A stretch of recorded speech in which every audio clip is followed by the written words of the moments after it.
You know what they say about humans? That they are unpredictable, violent, and absolutely insane. Well, let me tell you something. They were right, dead right. And I should know because I was there when Marcus Vale decided to prove every single stereotype about his species in the most spectacular way possible. My name is Vorrak, and I am what you might call a xenobiologist for the Galactic Tribunal. My job, or rather my former job, was to study dangerous species and recommend containment protocols. Humans had recently joined our little corner of the galaxy, and frankly most of us wished they had stayed home. The day everything went sideways started like any other on Kepler Station, our maximum security detention facility orbiting the gas giant Nephros. The artificial gravity hummed quietly, the atmospheric processors recycled the air with their usual mechanical wheeze, and the force fields buzzed with that annoying electrical static that made your scales itch. "Another human transport incoming," announced Thys, my research partner, her four eyes rolling in that distinctly unimpressed way that only a Zalarian could manage. Third one. This cycle. What is it with these creatures and their complete inability to follow basic galactic law? I checked my datapad, scrolling through the latest arrival manifest. "This one is different," I said, tapping the screen with one claw. "Marcus Vale, sentenced to death for, oh, this is interesting." Thys snorted, which sounded like air being released from a punctured membrane. "Rude gestures? These humans really do have a death wish, don't they?" According to the psychological profile, this one scored off the charts for intelligence, creativity, and something called aggressive problem-solving. The evaluator noted, and I quote, "Subject exhibits concerning levels of calm when facing execution. Recommend immediate termination to prevent unknown complications." Concerning levels of calm? Thyssenal tilted her head, antennae twitching. "Most species beg, cry, or at least show some basic survival instinct when facing death. What does a calm human look like?" That question would haunt me for the rest of my considerably shortened career. The transport docked with a dull clang that reverberated through the station's hull. Security Chief Grex, a massive Braxian with muscles that could crush steel, escorted our new guest to the detention level. Through the viewing portal, I got my first look at Marcus Vale. He was utterly ordinary by human standards. Medium height, brown hair that looked like he had cut it himself with a broken blade, and those unsettling forward-facing predator eyes that all humans possessed.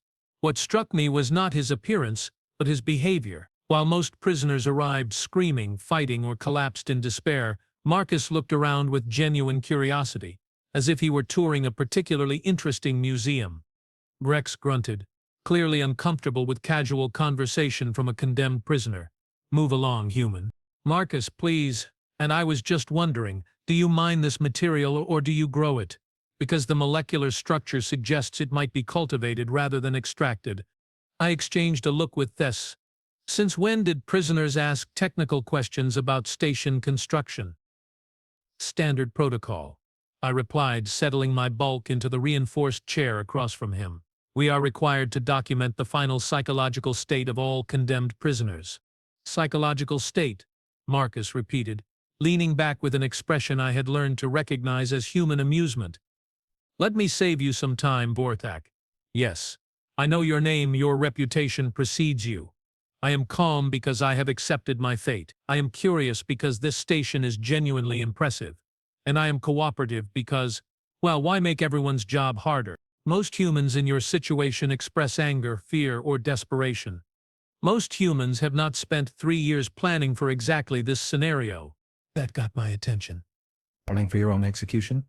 Marcus shrugged, a peculiarly human gesture that somehow managed to convey both acceptance and mild amusement. "Planning for the possibility, yes. When you make a career out of, let us call it aggressive problem-solving, you learn to consider all possible outcomes, including death, especially death." His eyes took on a distant quality. "You know what the interesting thing about humans is, Vorrak? We are really, really good at accepting the unacceptable. We adapt. We find ways to turn disadvantages into advantages. We make peace with impossible situations. And what advantage could you possibly find in execution?" Marcus smiled, and for the first time since his arrival, I felt a chill run down my spine. Well, that would be telling, wouldn't it? The rest of the interview followed standard protocols. But something about Marcus's responses bothered me. He answered every question honestly, provided detailed information about his background and motivations, and even offered insights into human psychology that would be valuable for future research. It was all too cooperative, too helpful, too planned. That evening I reviewed the interview recordings with Thys while she performed her usual nutritional absorption ritual, which involved dissolving small cubes of processed minerals in acid. "He is hiding something," she said between cubes. "No prisoner is that calm unless they have a plan. But what plan could he possibly have? He is in a maximum security facility, under constant surveillance, with execution scheduled for tomorrow morning. Even if he could somehow escape his cell, where would he go? We are in space, orbiting a gas giant, with the nearest habitable planet 3 light-years away. Maybe he is not planning to escape," this suggested. "Maybe he is planning something else entirely." "Like what?" She was quiet for a long moment, her antennae twitching in that way that meant she was processing a particularly disturbing thought. "Remember what humans did during the siege of Vega Prime, when their colony was surrounded and facing certain destruction?" I did remember. It had become something of a legend among military strategists. The human colony, completely outnumbered and outgunned, had somehow managed to turn their inevitable defeat into a Pyrrhic victory for their attackers. Not just their infrastructure, Vorrak. They took half the attacking fleet with them. "You think Marcus is planning some kind of suicide attack?" "How? He has no weapons, no access to critical systems, no allies." "I do not know," Thys admitted. "But humans have this saying, if you are going to go down, take as many enemies with you as possible." The execution was scheduled for 0800 station time, in the main observation deck where all the senior staff could witness the termination of another dangerous criminal.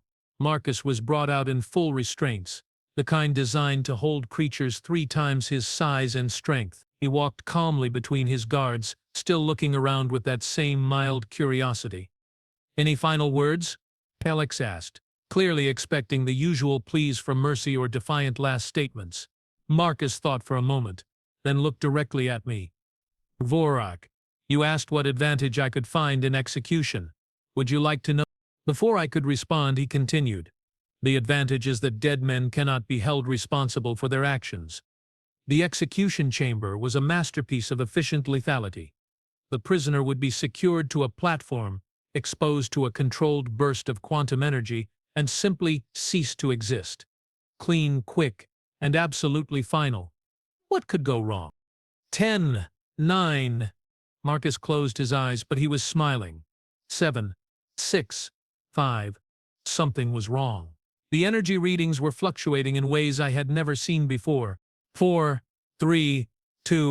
The quantum resonance sensors started screaming warnings that made no sense. Gravitational anomalies, temporal distortions, energy feedback loop. 1. Marcus opened his eyes and looked directly at me. "Thank you for the tour, Vorrak." "The station really is fascinating, especially the power core." The execution chamber erupted in brilliant light as the quantum energy discharge activated, but instead of simply terminating Marcus, something else happened. Something impossible. The energy, instead of dissipating harmlessly into space, began to cascade through the station's systems. Emergency alarms blared as power fluctuations spread like wildfire through every deck, every corridor, every critical system. "What is happening?" Kalec screamed over the chaos. Chief Engineer Zalt, a methodical Corvani who never showed emotion, looked up from his control panel with something approaching terror. "The quantum discharge. It is not dispersing. It is being channeled through the station's biometallic infrastructure." "That is impossible," Thys said, but her voice lacked conviction. "No," I said, understanding beginning to dawn with horrible clarity. "It is not impossible. It is planned." Marcus knew exactly what would happen. On the execution platform, Marcus Vale was gone. Not just dead, gone. Vaporized completely by the quantum energy. But somehow, impossibly, his plan was just beginning. The cascading energy surges reached the station's main power core, a contained fusion reaction that provided power for all our systems. The safety protocols, designed to prevent exactly this kind of catastrophic failure, began shutting down non-essential systems, life support, artificial gravity and structural integrity fields suddenly became the only priority. All personnel to emergency stations, came the station-wide announcement. We have a critical power failure in progress. This is not a drill. But it was already too late. The biometallic hull that Marcus had been so curious about was conducting the quantum energy in ways the designers had never intended. The entire station was becoming a massive resonance chamber, amplifying and redirecting the energy in impossible patterns. How did he know? Thys asked, clinging to her workstation as the artificial gravity fluctuated wildly. How could he possibly know that quantum energy would interact with our hull materials like this? The answer hit me like a physical blow. The transport. He studied the station during the entire approach. Every question he asked, every casual observation, he was mapping our systems. The lights flickered and died, emergency power casting everything in a hellish red glow. Through the observation windows, I could see Nephros, the gas giant we orbited, its massive bulk dominating the view. But something was wrong with the image. The planet seemed to be getting larger. "Why is Nephros getting closer?" someone shouted. Chief Navigator Timon checked his instruments with shaking appendages. "We are not moving toward the planet," he announced in a voice that cracked with strain. "The planet is moving toward us." That was when we realized that Marcus Vale had not just killed himself. He had somehow turned our own execution chamber into a weapon of unimaginable destruction. And this was only the beginning. "Impossible," Chief Engineer Zalt repeated for the 15th time in as many minutes, his usually steady hands trembling as they worked the emergency controls. Gravitational fields do not just spontaneously reverse themselves. Planets do not move without massive external forces, but Nephros was definitely moving. The gas giant, roughly 12 times the mass of most habitable worlds, was slowly but inexorably shifting its orbit toward our station. The movement was subtle at first, barely detectable except by our most sensitive instruments, but it was accelerating. "Sir," Navigator Timon called out, his voice cracking with panic, "at current acceleration Nephros will reach collision trajectory with the station in approximately 6 hours." 6 hours? Administrator Calyx had lost all pretense of dignity, his usual pompous demeanor replaced by raw terror. "How is this possible? What could cause a planet to move?" I stared at the execution chamber, where Marcus Vale had been vaporized just minutes before, and felt understanding creep over me like ice water in my veins. "It is not the planet moving," I said quietly. "It is—" "What?" Thys looked at me with all 4 eyes wide. "Vorrak, that makes no sense. Our position relative to the local star system shows we are stationary. No, we are moving through space-time itself." I pulled up the quantum resonance readings on my datapad, the numbers scrolling past almost too fast to follow. "Look at these energy patterns." Marcus did not just cause a cascade failure. He turned our entire station into a massive gravitational manipulation device. The horrible beauty of it was becoming clear. Marcus had studied our biometallic hull composition, our quantum execution chamber, our fusion power core, and somehow calculated a way to turn them all into components of an improvised gravitational weapon. "That is completely impossible," Zalt protested. "The energy requirements alone would be astronomical. You would need the power output of a star to manipulate gravitational fields on a planetary scale. Unless," I said, my voice barely above a whisper, "you were not trying to move the planet. Unless you were trying to move space itself." The biometallic hull that gave our station its strength was also, apparently, an excellent conductor for exotic quantum energies. The execution chamber had provided the initial burst needed to start the cascade, and our fusion reactor designed to power a space station was now being forced to output energy in ways its creators never intended. "We are creating a localized space-time distortion," I continued, watching the readings with growing horror. "The station is falling through folded space toward the planet. From our perspective, it looks like Nephros is moving toward us, but actually, we are moving toward it through dimensions we cannot perceive. How could a single human know enough about exotic physics to plan something like this?" This asked.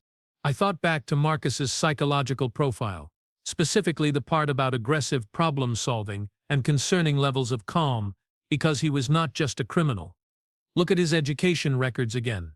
Tessa pulled up the files on her terminal, and we read them together with mounting dread. Doctorate in Theoretical Physics from Terra Central University. Specialization in multi-dimensional mathematics and exotic energy manipulation. 12 years working for Human Military Research Division before he went rogue. Went rogue doing what? Stealing classified weapons technology. Thess paused, her antennae twitching rapidly. Specifically, technology related to space-time manipulation and gravitational field generation. The pieces clicked together with terrifying clarity. Marcus Vale had not been randomly committing crimes. He had been systematically acquiring the knowledge and experience needed to turn any standard execution into a weapon of mass destruction. "Attention all personnel," came the announcement over the station's communication system. "Emergency evacuation protocols are now in effect. All non-essential personnel report to escape pods immediately." Escape pods? I looked around at my colleagues, most of whom were still trying to process what was happening. Where exactly are we supposed to escape to? We are in a localized space-time distortion field, falling toward a gas giant through folded dimensions.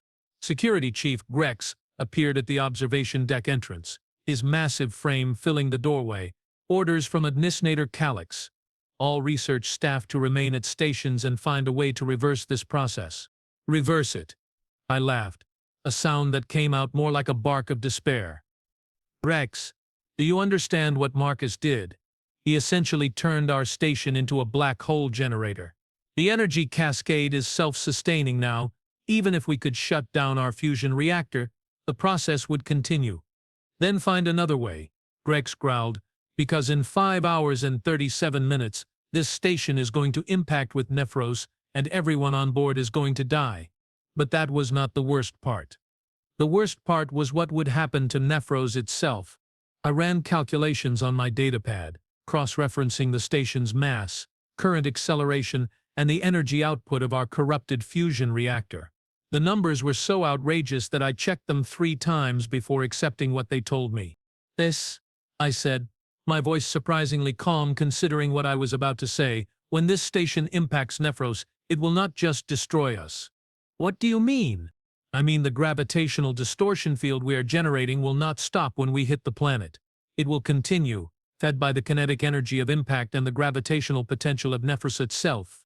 Thess stared at me, her 4 eyes blinking in sequence. "Are you saying what I think you are saying?" "I am saying that Marcus Vale found a way to turn his own execution into a planet killer. When we impact Nephros, the gravitational cascade will tear the planet apart from the inside out." The observation deck fell silent except for the growing whine of overstressed systems and the distant rumble of the fusion reactor operating far beyond its design parameters. Through the viewports, Nephros loomed larger and larger, its swirling atmospheric bands visible in increasing detail. "How many people live on Nephros?" someone asked quietly. "It is a gas giant," Zalt replied. "There are no surface colonies. But there are 17 floating cities in the upper atmosphere with a combined population of approximately 43 million beings." 43 million. Marcus Vale was going to murder 43 million innocent people to ensure his own death caused maximum damage. "Unless," I said, an idea forming in my mind, "we can find a way to redirect our trajectory." "Redirect how?" Grex demanded. "We have no engines capable of altering our course through folded space-time." "No, but we do have one thing Marcus probably did not count on." I was already moving toward the nearest access panel, pulling up the station's structural engineering schematics. "We have a choice about where we impact." Administrator Calix appeared beside us, looking haggard and desperate. "Explain." "The biometallic hull is conducting the exotic energy throughout the entire station, but the distribution is not perfectly uniform. If we can create deliberate structural failures in specific sections, we can alter the shape of our gravitational field." "Alter it how?" "Instead of impacting Nephros directly, we redirect ourselves toward the Kepler system's asteroid belt. The gravitational cascade will still destroy everything in its path, but it will hit rocks and ice instead of 43 million people. That will require destroying significant portions of our own station," Zalt pointed out. "While we are still on it, better than the alternative," Thess said grimly. The next 4 hours were the longest of my life. Working with controlled explosions and deliberate system failures while trapped inside a space-time distortion field turned out to be exactly as terrifying as it sounds. We had to calculate not just which sections to destroy but when to destroy them, because the timing had to account for the way folded space-time affected cause and effect. Grex and his security team handled the actual demolition work, placing charges throughout the station's superstructure with the kind of precision usually reserved for defusing bombs rather than setting them. Meanwhile, the research teams calculated trajectories through multi-dimensional space, using mathematics that made my head hurt. Charges set in sections 7 through 12, Grex reported over the comm system. Standing by for detonation sequence. Wait, I said, studying the latest readings from the quantum resonance sensors. There is something else. Something else? Calix sounded like he was at the end of his rope. What now? The energy cascade is not just affecting our trajectory, it is affecting time itself. I showed him the readings on my datapad. Time is moving slower inside our distortion field than in normal space. From our perspective, we have been working for 4 hours. From an outside observer's perspective, only about 20 minutes have passed. What does that mean for our trajectory? It means we have more time than we thought, but also that our calculations are off. The asteroid belt is not where we think it is, because we are seeing where it was 20 minutes ago, not where it is now. This'll let out a sound that might have been laughter or sobbing. So not only are we falling through folded space towards certain death, but we are also dealing with temporal displacement. Marcus really did think of everything. Actually, I said, studying the numbers more carefully, I think he made a mistake. What kind of mistake? He calculated for our station's normal mass and energy output, but our fusion reactor has been running beyond specifications for hours now. We are outputting more energy than his original calculations accounted for. Is that good or bad? It is bad for us, because it means we are accelerating faster than expected. But it might be good for everyone else, because it also means we have more control over our final trajectory than he planned for. The detonation sequence began with Section 7, a carefully calculated explosion that sent shockwaves through the station's hull while simultaneously redirecting a portion of our gravitational field. The effect was immediate and dramatic. Our course, which had been aimed directly at Nephros's equator, shifted by several degrees. It is working, Timon announced from the navigation station. Our trajectory is changing. More explosions followed, each one precisely timed to maximize our course correction, while minimizing the risk of catastrophic structural failure. The station shuddered and groaned under the stress, but held together. Final detonation in 10 seconds, Grex announced. This one is the big one. Everyone hold on. The explosion, when it came, felt like the station was being torn apart from the inside. Emergency lighting failed throughout most of the ship, artificial gravity fluctuated wildly, and the sound of tearing metal echoed through every corridor. But when the chaos settled, our trajectory had changed dramatically. We are going to miss Nephros, Timon announced, his voice filled with relief. Current course has us impacting the outer edge of the asteroid belt in approximately 47 minutes. And then what happens? Calix asked. I checked the projections one more time. Then Marcus Vale's final revenge destroys about 6 billion tons of rock and ice instead of 43 million people. The gravitational cascade will still tear apart everything in its path, but asteroids do not have families. The final minutes were strangely peaceful. We had done everything we could. Our course was set, our fate sealed, and there was nothing left to do but watch the asteroid belt grow larger in the viewports. You know what the really twisted part is. This said as we sat together in the observation deck, watching our approaching doom. Marcus never said he wanted to kill innocent people. His target was always the Galactic Tribunal.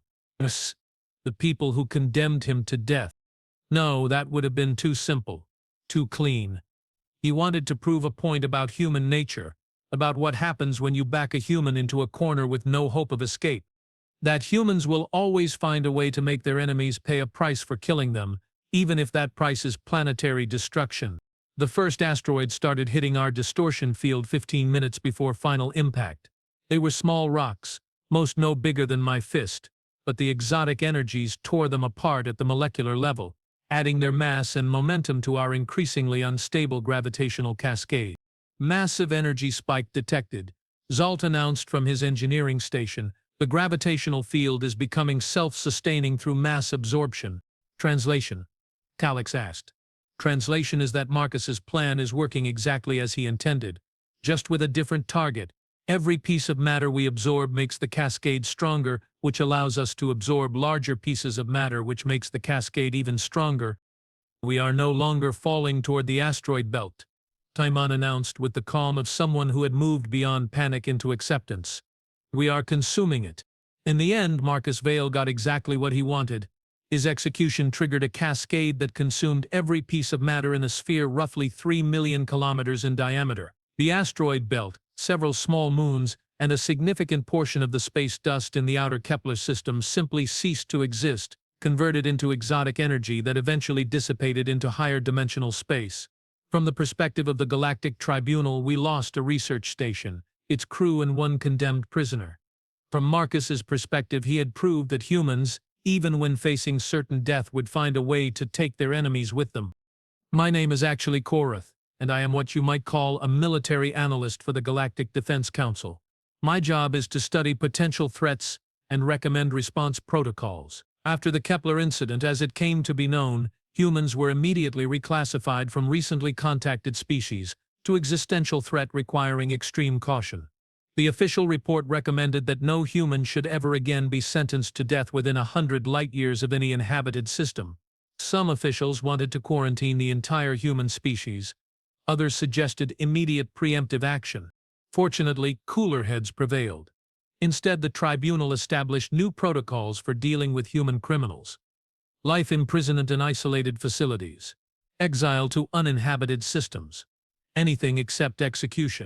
Because we learned something important from Marcus Vale's final act of defiance. Humans, when facing inevitable death, do not go quietly. They do not accept their fate with dignity. They look for ways to make sure their executioners pay a price for the privilege of killing them. And sometimes, that price is an entire planet. The humans have a saying, if you come for the king, you better not miss. Marcus Vale taught the galaxy a new version. If you kill the human, you better make sure he cannot take you with him. It was a lesson the Galactic Tribunal would never forget.